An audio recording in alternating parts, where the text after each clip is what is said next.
আজকে সেই দিন, যে দিনটার জন্য এত দিন থেকে আমরা সবাই মিলে অপেক্ষা করছি। শুভ সকাল, শুভ সকালের অনেক অনেক শুভেচ্ছা ও ভালোবাসা জানিয়ে আজকে আবারও একটা সুন্দর ভিডিও শুরু করছি। ঘুম থেকে উঠেই এক গাদা কাপড় ছিল বালতিতে, ভাবলাম চলো আগে কাপড়গুলো মেলে দিই, না হলে তো সারাদিন বুঝতেই পারছো এত কাজের চাপ থাকবে কি বলবো। তো যাকগে, যেই কথা বলার জন্য তোমাদের সাথে আসলাম সেটা হচ্ছে আজকে আমাদের কিন্তু সেকেন্ড চ্যানেলে সিলভার প্লে বাটন চলে আসবে। উফ বন্ধুরা, কী যে আনন্দ লাগছে, কী যে মজা লাগছে তোমাদের বলে বোঝাতে পারবো না। তোমাদের তো বলেইছিলাম যে কলকাতা থেকেও, দিল্লি থেকে ফোন করেছিল একবার, কলকাতা থেকে ফোন করেছিল যে আমাদের প্লে বাটন চলে এসেছে। তখন থেকেই মনে একটা মানে আনন্দ যে সেকেন্ড চ্যানেলে, ফাইনালি সেকেন্ড চ্যানেলেও সিলভার প্লে বাটন আজকে আসবে। এই গ্রামের প্রথম ইউটিউবার না হতে পারলেও এই গ্রামের প্রথম দুটো সিলভার প্লে বাটন আমাদের বাড়িতে। এটা নিয়ে অনেক মানে প্রাউড ফিল হচ্ছে যে ফাইনালি আমাদের বাড়িতেও দুটো প্লে বাটন হয়েছে। আজকালকার ইউটিউবারদের প্রত্যেকের বাড়িতেই প্রায়, যারা অনেক সফলতা অর্জন করেছে তাদের বাড়িতে দেখবে অনেক অনেক প্লে বাটন থাকে, আর অনেক অনেক গোল্ডেন প্লে বাটনও থাকে। তারা কী করে পেল, চিন্তা আমার মাথার মধ্যেও ছিল যে না, আমাকেও এই চ্যানেলটাতেই প্লে বাটন আনতেই হবে। শুভ সকাল, শুভ সকালের অনেক অনেক শুভেচ্ছা ভালোবাসা জানিয়ে আজকে আবারও একটা ভিডিও শুরু করছি। এই খুশ কালকে সারাটা রাত কান্না করেছে, কি যে হয়েছে ওর, মানে এক ফোঁটাও ঘুমায় না। তার সাথে সাথে আয়ুষের বাবাও জেগে, আর আমি তো জেগেই।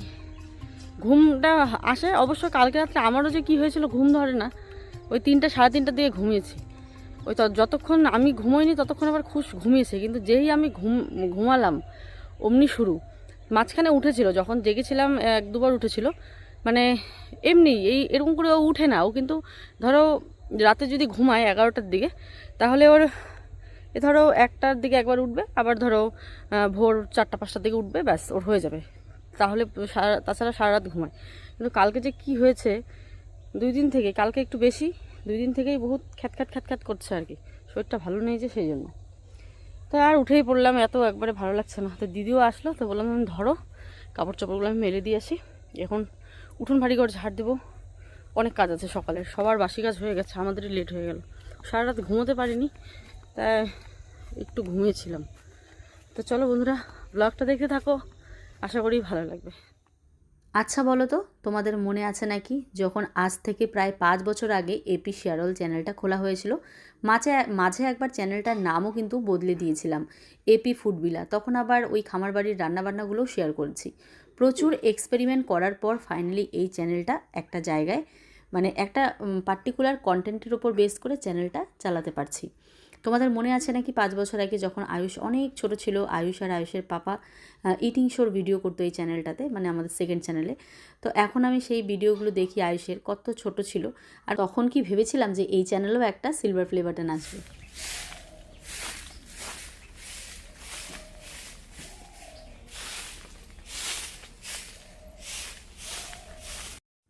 সব শেষে একটাই কথা বলবো, পরিশ্রম। পরিশ্রম হচ্ছে সফলতার আসল চাবিকাঠি। এটা কি বলতো, এটা যতটা মানে কার্যকরী ততটা প্রমাণিত। ঠিক আছে, মানে পরিশ্রম তো করতেই হবে। যারা ভিডিও বানায় আমাদের মতন, যারা ভিডিওটাকে অ্যাজ এ প্রফেশন হিসেবে নিয়েছে, মানে প্রফেশন মানে আর কি, তো তাদের সূত্রে একটা কথাই বলবো, এই যে ডেইলি লাইফস্টাইল যে ব্লগটা আছে, সেটা না কাজ নয়, সেটাকে অভ্যাসে পরিণত করতে হবে। যেমন এখন মনে হয় যে ব্লগ না করলে যেন কেমন দিনটা যায়, যতই ভালো কাটাই না কেন। মানে এই যে ছোটো ছোটো ভিডিও ক্লিপ ক্যাপচার করে আমরা মোবাইলে তুলে রাখি, এটা একটা অভ্যাসে পরিণত হয়েছে। তো সেরকমটাই যখন ভিডিও স্টার্টিংয়ে যখন কাজ শুরু করবে সবাই, তখন মানে এখন যারা কাজ শুরু করছো নতুন নতুন, তাদের ক্ষেত্রেই এই বার্তা। যারা কাজ শুরু করছো তাদেরকে একটা কথাই বলবো, এই ভিডিওটাকে না অভ্যাসে পরিণত করো। যে ভিউজ আসুক বা ভিউজ না আসুক, লোক দেখুক চাই না দেখুক, পছন্দ করুক চাই না করুক, এই ভিডিও করাটাকে একটা অভ্যেসে পরিণত করে ফেলো। আর হ্যাঁ, অবশ্যই ভালো ভালো ভিডিও দিতে হবে, নর্মাল মানে সেই ভিডিও দিলে হবে না। কথাবার্তা, তোমার এডিটিং স্কিলস, এগুলোকে ডেভেলপ করতে হবে দিন দিন। তবে দেখবে তোমার সফলতাকে কেউ আটকাতে পারবে না। দিনরাত শুধু যেই কাজটা করছো সেটাকে নিয়েই তোমাকে ভাবতে হবে, তাহলে আর তোমার সফলতাকে কেউ আটকাতে পারবে না। যেমনটা আমি তো ভাবিনি যে আমার সেকেন্ড চ্যানেলে আবারও একটা প্লে বাটন আসবে, কিন্তু যখন থেকে ঠিক করেই নিয়েছিলাম যে এই চ্যানেলেও একটা প্লে বাটন আনতেই হবে, তখন থেকে কিন্তু আমরা দিনরাত খেটে পরিশ্রম করছি, সাথে আয়ুষের বাবা সবাই। তো যাকগে, চলো অনেক কিছু বলে ফেললাম। এটা একদমই একান্ত আমার মনের কথা, যারা যারা নতুন চ্যানেল খুলছো তাদের জন্য একটা ছোট্ট বার্তা আমার তরফ থেকে। আর এখন দেখো কি করছি, আমার এই লম্বা ফিলফিলা পাতলা চুলটাকে কেটে ফেলছি, কারণ খুব বাজে হয়ে গেছে, নিচের চুলটা ফেটে গেছে। তো আয়ুষের পাপাকে বললাম তুমি একটু আমাকে চুলটা সমান করে কেটে দাও, মানে রাউন্ড করতে হবে না, শুধু মানে তুমি একদম মানে সরল রেখাভাবে যেরকম করে হয় সেরকমভাবে কাটো আর কি, রাউন্ড করতে গেলেও পারবে না।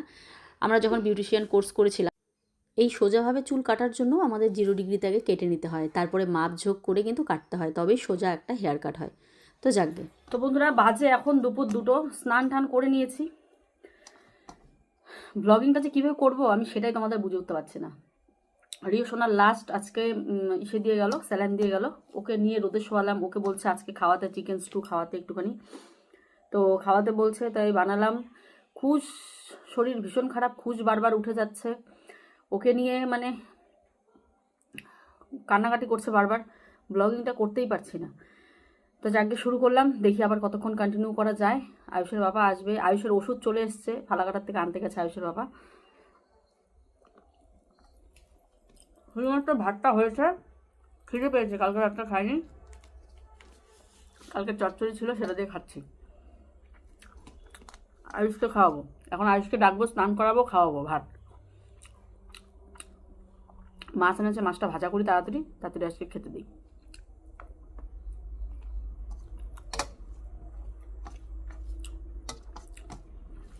তার মধ্যে নেই গ্যাস,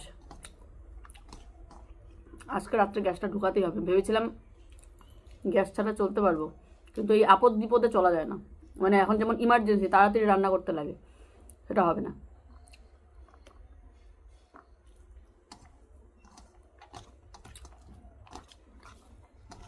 ও আয়ুষকে করে দিলাম ডিমের একটা পোস্ট। তরকারি অনেক কিছু আছে, কিন্তু ওগুলো তরকারি দিয়েও খাবে না, ও এরকম খাবারই ভালোবাসে, এরকম শুকনা শুকনা একটুখানি আলু সিদ্ধ হবে, ডিমের অমলেট হবে, পেঁয়াজ হবে, কাঁচা পেঁয়াজ হবে, তরকারি দিয়ে খেতে চায় না। তো আপাতত খাক, আমি ততক্ষণে মাছটা ভাজা করি। ভাবলাম মাছ ভাজা করে দিব, কিন্তু থাক, আর খাক, ডিম দিয়ে মাছ ভাজা করে ঝোল বানাবো, তখন খাবে। বসো বাবা, দেখো তো ঠিক আছে নাকি, আস্তে আস্তে আস্তে দেখো তো ঠিক আছে নাকি, কেমন টেস্টি জানি তো, এটাই যে তোমার ভালো লাগবে আমি তো জানি। খাও। আমি ডিমগুলো এখানে সকালবেলা 1 পেটি ডিম এনেছে, এটাকে এখন গুছিয়ে রাখি। দেখো রিওর চিকেন স্টু হয়ে গেছে, চিকেনটাকে হালকা আমি ব্লেন্ড করে দিয়েছি, ডাক্তার বলেছে হালকা ব্লেন্ড করে দিতে, আর একদম সামান্য এটা খাইয়ে দেখতে বলেছে, যদি বমি করে তবে খাওয়াতে না বলেছে, আবারও স্যালাইন চলবে, আর যদি বমি না করে তাহলে আস্তে আস্তে করে খাওয়াতে বলেছে। তো চলো, একদম ফ্রেশ খাবার। রিও আসো, আকে খাবে আমার সোনা আকে খাবে। ওহ ওহ ওহ, ও শোনা ও শোনা, খিদে লাগছে গো।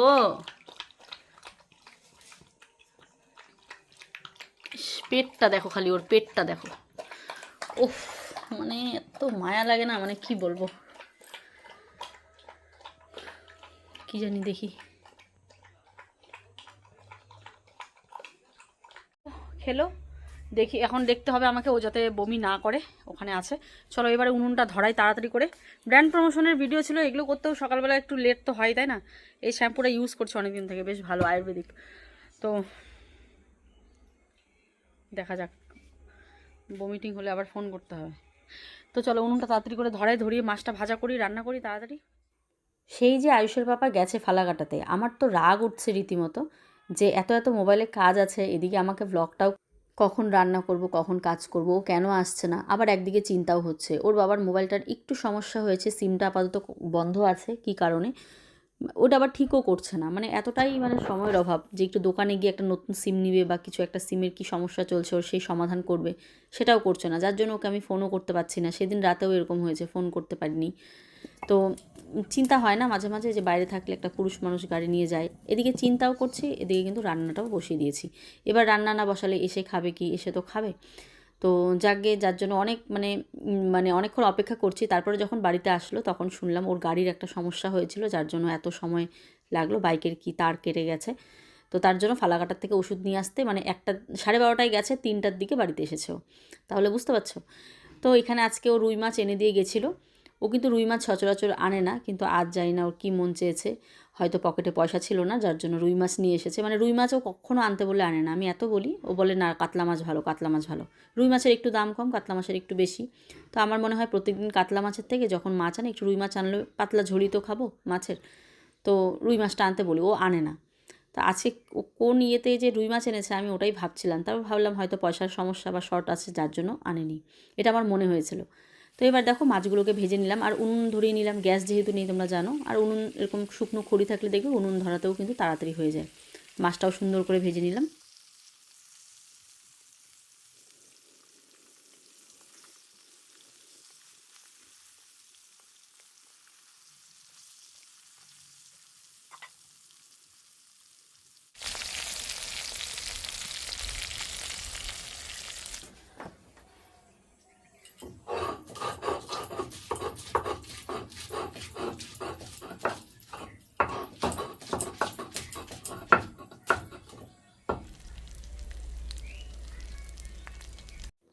যেহেতু প্লে বাটন এসেছে, তো চলো আমার জীবনের কিছু ছোটো ছোটো গল্প তোমাদের সাথে শেয়ার করি। অনেকেই নতুন নতুন ভিডিও করো, আমার এই কথাবার্তাগুলো অনেকেই খুব পছন্দ করো, যে কিভাবে এখানে আসলাম, কিভাবে 5টা বছর থেকে ভিডিও করেছি, কি কি প্রবলেম ফেস করেছি। তো তোমাদেরকে বলি, আজকাল কিন্তু অনেকেই দেখবে ভিডিও করতে ভয় পায়। আজকাল কেন, এই ভিডিও যারা নতুন নতুন স্টার্ট করেছে তারা প্রত্যেকেই ভিডিও করতে প্রথম প্রথম ভয় পায়। কিন্তু দেখো, ভয় পেলে তো চলবে না, ভয়টাকে জয় করতে হবে। নতুন নতুন ভিডিও করতে একটু তো লজ্জা লাগবেই, একটু দ্বিধাবোধ হবে লোকে কি বলছে, বা একটু যখন জোরে আওয়াজ করে কথা বলবে তখন ভাববে যে লোকে কি বলছে। তখনকার জন্য একটা ট্রিক দিচ্ছি। ঠিক ওই মুহূর্তে যেই ভিডিওগুলো তোমাদের মনে হবে যে না ক্যাপচার করা দরকার, সেই ভিডিওগুলো তোমরা ক্যাপচার করবে, করে নিয়ে এসে বাড়িতে তারপরে ভয়েস ওভারে কাজ করবে। বেসিক্যালি নর্মাল ব্লগগুলো কিন্তু আমরা ভয়েস ওভারেই করি। দেখবে ভয়েস ওভারে করলে অনেকটা যেন এনার্জি পাওয়া যায়, যে না আমি বাড়িতে আছি, আমাকে বলার মতো কেউ নেই বা আমার কথা শোনার মতো কেউ নেই, তখন দেখবে ব্লগগুলো অটোমেটিকলি ভালো হবে। এদিকে আমি এই যে বসিয়ে দিয়েছি ফুলকপি দিয়ে আলু দিয়ে মাছের ঝোল, ভাজা হচ্ছে ফুলকপিটা। আরেকটা খড়ি এনে এখন দিব। এগুলো আছে বলে সুন্দর যখন তখন রান্না করা যায়, বুঝতে পারলে। খড়িগুলো যদি না গোছানো হতো কি হতো। আমার শাশুড়িমা বাড়ি থেকে চলে গেছেন, আর আসবেন না উনি। সেই কবে গেছে ভাবো, আমি রান্না করছি আর ভাবছি সেই তো একদিনের কথা বলে গেছে বাপের বাড়ি, এখনও আসার নাম নেই। মানে 1 সপ্তাহর বেশি হয়ে গেছে, মনে হয় না আর আসবে। আসবে তো অবশ্যই, তবে কেন এত দেরি কি জানি কি ব্যাপার।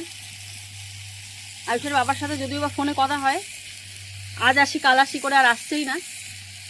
আসল সত্য কি বলো তো, যে মায়ের বোধহয় এখন আর এই বাড়িতে মানে অতটা ভালো লাগে না, বাপের বাড়িতে বোধহয় বেশি ভালো লাগে। কারণ ওখানে দেখো বাপের বাড়ি মানে সবারই ভালো লাগবেই, একটা তো ব্যাপার আছেই। এতদিন যেটা করতে পারেনি, সংসারের চাপ, সংসারের চিন্তা, বাপের বাড়ি গিয়ে থাকা সেরকম একটা হয়নি। এখন যেটা হচ্ছে যে সংসারের সেরকম কোনো চাপ নেই, চিন্তা নেই, তো এখন কিন্তু বাপের বাড়ি গিয়ে আছে। তো আমার মনে হয় এখান থেকে ওনার ওখানেই ভালো লাগে বেশি, কারণ ওখানে ওনার নিজের সমস্ত লোকজন। তবে এটাও দেখতে হবে এখানে তো নাতি নাতনি আছে, তাই না? তো এটাই আসল সত্য, মার এখানে ভালো লাগে না। তো তোমরা অনেকেই জিজ্ঞাসা করো শাশুড়ি মা কোথায়, কমেন্ট করে। এতদিন থেকে দেখছি না, আবার কি কিছু হলো নাকি? না, কিছুই হয়নি। উনি বাপের বাড়ি গেছেন, এখনও উনি আসেননি। তো দেখা যাক কবে আসে। তো রান্নাবান্না করে চলে আসলাম, মাছের ঝোলটা দেখানো বাকি ছিল। যাই হোক, দিদি ঘর মুছছে বলে আর দেখালাম না, পরে তোমাদের দেখাচ্ছি। একদম পাতলা করে করেছি, মনের মতন করে করেছি, তো দেখা যাক কি হয়। তো ভাত খাবা না? তো এই যে আইসো, হ্যাঁ কি খাই আসছো? ভাত কি? হ্যাঁ, আগে আইসোর বাবা খেয়ে আসছে বিরিয়ানি। বলে না, যাকে আমারও তো বিরিয়ানির প্রতি লোভ নাই। যদি বলতো ফুচকা খেয়ে আসছি তাহলে না হয় তাও একটু বলতাম যে একটু নিয়ে আসতে পারতাম, বিরিয়ানির প্রতি অত লোভ নেই। কিন্তু আয়ুষ শুনলে আবার কান্নাকাটি করবে, যাকে। তো আমাদের এই জায়গাটা খুব সুন্দর হয়েছে। ব্লার হয়ে যাচ্ছে 1 মিনিট। আমাদের এই জায়গাটা দেখো কত সুন্দর। ও হো, তোমাকে তো বলতেই ভুলে গেছি, এইখানটা দিতে লাগবে তো, নাহলে বাজে লাগবে। এখানে একটু এইটুকুনি দিব, তুমি পারবা এটা, ভাল লাগবে। ওই জায়গাটাও ইয়ে করবে, তাহলে এটা আমাদের একটা বাউন্ডারির মতো থাকবে। এটা কেমন একটা মানে খাপছাড়া খাপছাড়া। হ্যাঁ,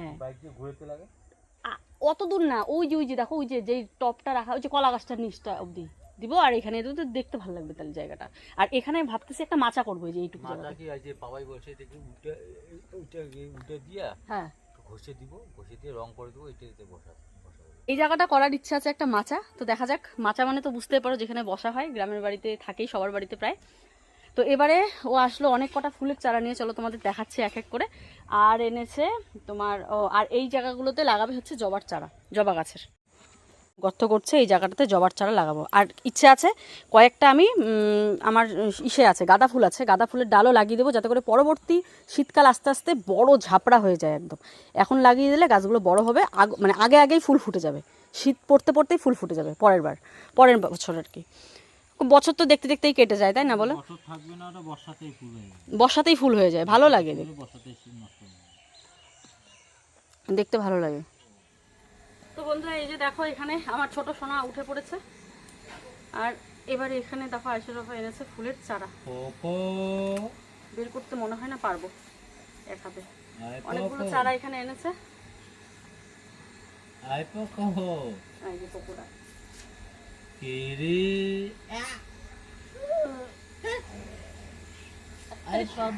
ওর যে শরীরটা কি হয়েছে না, একেবারে মানে দুর্বল, সারাটা দিন মাথা নামায় রাখে।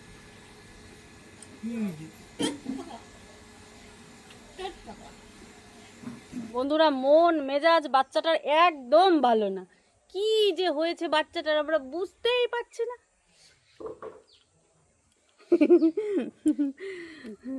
মন মেজাজ একটুকু ভালো না, কি যে হয়েছে আমাদের আমরা বুঝতে পারছি না। ঘুম হয় নাই, ঘুম থেকে উঠলো। নে নে নে নে নে নে নে।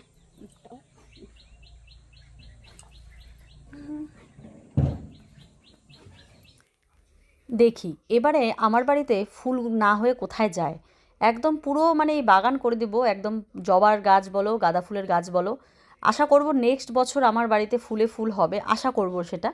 তো দেখা যাক। এখানে দেখো এই যে জবার হাড়ি, মানে যেখানে ডাল লাগিয়েছিলাম, এই জবার চারাগুলো কোথা থেকে এনেছিলাম বলো তো? ওই যে মৌসুমীদের বাড়ির থেকে গেছিলাম, যে বন্যার ত্রাণ দিতে, ওখান যে গেছিলাম মৌসুমীদের বাড়িতে, ওদের বাড়ি থেকে কিন্তু এই জবার ডালগুলো নিয়ে এসেছি, এখনও পর্যন্ত লাগানো হয়নি। এই হাঁড়িতেই আছে, লাগাবো একটা প্রপার জায়গা। বাড়ির ভিতরে যেহেতু এক ফোঁটাও আমাদের জায়গা নেই, তো এটার জন্য একটা প্রপার জায়গা খুঁজছিলাম এতদিন থেকে, কোথায় লাগাবো। বাড়ির বাইরেও তো আমাদের কোনো জায়গাই নেই। তারপর না বুদ্ধি করলাম, এই যেই জায়গাটাতে নোংরা ফেলাই, সেই জায়গাটাতে যদি আমরা সুন্দর করে ডেকোরেশন করি। দেখো, মাথায় বুদ্ধি থাকলে অনেক নোংরা জায়গাকেও তোমরা সুন্দর করে বুদ্ধি করে ডেকোরেশন করতে পারবে। তো সেক্ষেত্রে আমারও এটা হয়েছে। তো দেখো, পুরো নোংরা জায়গাটাকে আমি আয়শারফাকে বলেছি পুরো একদম ইয়ে করে ফেলো, পরিষ্কার করে বাঁশ ঠাস দিয়ে, এই যে বাঁশের মানে বেড়া বানিয়ে দাও, এটার ভেতরে আমরা চারা গাছ লাগাবো। যদি এমনি খোলা রাখি তাহলে কিন্তু ছাগল টাগল আছে, খেয়ে নেবে। তো যার জন্য আমি ওকে এইভাবে বলেছি, তো ও বলে ঠিক আছে। তো এই যে দেখো, আজকে এখানে জবা গাছের চারা লাগানো হবে। তো এইবারে শুধু দেখার অপেক্ষা যে আমারও বাড়িতে ফুল হবে, আমারও বাড়িতে ফুলের গাছ থাকবে। রোজ পুজো দিব এক গাদা ফুল দিয়ে, মানে ঠাকুরকে ভরভরাট ফুল দিয়ে ঠাকুরকে সাজিয়ে দেবো। এটা আমার খুব ইচ্ছে যে আমারও বাড়িতে ফুল গাছ হবে। তবে ছিল না যে তা নয়, তোমরা যারা আমার ব্লগ দেখেছো তারা তো জানো ছিল। এই ফ্ল্যাট থেকে আসার পর বাড়িটা যেন কেমন শুনশান হয়ে গেছে, গাছে কোনো মানে বাড়িতে কোনো ফুল নেই, কিছু নেই, কেমন যেন ফুল ছাড়া বাড়ি দেখবে খুব বাজে লাগে দেখতে। যেই বাড়িতে ফুল থাকবে দেখবে বাড়িটা খুব সুন্দর লাগবে দেখতে, আর ভালোও লাগে। তো আমার বাড়িটা যেন কেমন একটা শুংশুং হয়ে গেছিলো ফুল ছাড়া। তো ফুলের গাছ থাকলেও কেন জানি ফুল হতো না। বাবা কিছু চারা গাছ লাগিয়েছে, সেই চারাগুলোও নষ্ট হয়ে গেছে গাঁদা ফুলের।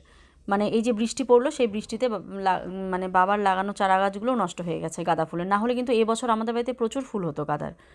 তো গাছগুলো যেহেতু খারাপ হয়ে গেছে বৃষ্টির ছিটাফোঁটায়, মানে সব গাছ মরে গেছে, কয়েকটা ছিল আর কি, তো জানি না আছে আর কি, সেই কয়েকটা জানি না কবে ফুল ফুটবে। তো এইখানে দেখো, খুশটাও কিন্তু আমার ঘুমিয়ে পড়েছে। ও ঘুম থেকে উঠেছে, বিছানায় ঝাঁকি দিলে ঘুমিয়ে পড়তো, আমি তো যেহেতু তুলে নিয়ে এসেছি, ওর চোখে ঘুম। তো যাকে আমি এদিকে খুশকে ঘুম পাড়িয়ে চলে আসলাম। এই যে দেখো কত কত ফুলের চারা নিয়ে এসেছে, যদিও বা এই চারাগুলো বেশ কয়েকদিনই ফুটে থাকবে, তারপর কিন্তু আর ফুটে থাকবে না। সব থেকে ভালো যেটা লোকাল চারা হয় সেগুলোই আর কি। তো তারপরে ও এনেছে সৌন্দর্যের জন্য, এগুলো লাগিয়ে দেবো। তো দেখা যাক। আর এনেছে ক্যাপসিকামের চারা, লঙ্কার চারা, আর দেখো লঙ্কা একদম গাছে ধরে আছে, এরকম আর কি লঙ্কার চারা নিয়ে এসেছে। বন্ধুরা দাদারা, রোদ থেকে সরি, তো প্রচণ্ড রোদ, মানে মারাত্মক রোদ, হ্যাঁ তাও রোদ চলে। তো বন্ধুরা, আমাদের সেকেন্ড চ্যানেলের সিলভার প্লে বাটন চলে এসেছে। দেখো এই যে এটা দেখো সাইজ দেখো, এটা হচ্ছে আমাদের পুরানো সিলভার প্লে বাটনটা। পুরানাটা বলো এপি ব্লগসের। হ্যাঁ, এটা এপি ব্লগসের হ্যাঁ, অনেক দিনের পুরানা, পেয়েছিলাম। আর এটা হচ্ছে নতুন, নতুন, কালকে পেয়েছিলাম। এটা এটার নাম কি? AP share all. Share all. তো যারা যারা ওই চ্যানেলে ভিজিট করনি, অল্প ভিজিট করে দেখে এসো, আমাদের সুন্দর সুন্দর ভিডিও আমরা দেই সেখানে। তো ফাইনালি বন্ধুরা আমাদের বাড়িতে মানে বলতে পারো এই গোটা গ্রামে এই প্রথম আমাদের বাড়িতে দুটো সিলভার প্লে বাটন। বুঝতে পারছো কতটা এক্সাইটেড আমরা। তো খুব খুশি লাগছে। কেমন লাগছে বাবা বলো? সেই সেই ভালো লাগছে পেয়ে। নেক্সট কি পেতে হবে? Golden play button. তো দেখা যাক ওটা। কিন্তু আমার ফেভারিট হচ্ছে ডায়মন্ড প্লে বাটন। ও বাবা, তাহলে তো অনেক মেহনত করতে হবে, অনেক মেহনত করতে হবে তবেই পাবো। আর আর আমার বাবা দেখছে রেড ডায়মন্ড প্লে বাটন, ওটা ডায়মন্ড প্লে বাটন থেকে অনেক মেহনত করতে লাগে, তাই না? হ্যাঁ। আচ্ছা, রেড ডায়মন্ড প্লে বাটন। তো বুঝতে পারছো বন্ধুরা, দেখো এপি ব্লগস থেকে আমরা একটা আশা করেছিলাম যে হ্যাঁ 1 লাখ হবে পাবো, কিন্তু এপি শেয়ারল থেকে কখনো আশাই করিনি। 5 বছর পর আজকে প্লে বাটন পেলাম। 5 বছর, ভাবতে পারছো? অনেকটা বছর। তারপরেও আশা তো রেখেই ছিলাম, ফাইনালি আমাদের কাছে এসেছে। কিন্তু এটা যখন পাই তখন তোমরা দেখেছিলে কি পরিমাণে খুশি হয়েছিলাম। এটাও খুশি, কিন্তু এটার বেশি ছিল, যেহেতু আমাদের বাড়িতে মানে আমাদের জীবনে প্রথম আর কি, আমাদের লাইফে প্লে বাটন এটা ছিল, তাই না বাবা? তখন আমরা মাটির ঘরে ছিলাম, জানি। এই যে ঠাম্মি যে এইখানে থাকতো ওইখানে। হ্যাঁ হ্যাঁ হ্যাঁ, ওখানটায়। তো যাকগে চলো, তোমাদেরকে দেখিয়ে দিলাম। সব তোমাদের ভালোবাসা, আশীর্বাদ। থ্যাংক ইউ সো মাচ সবাইকে।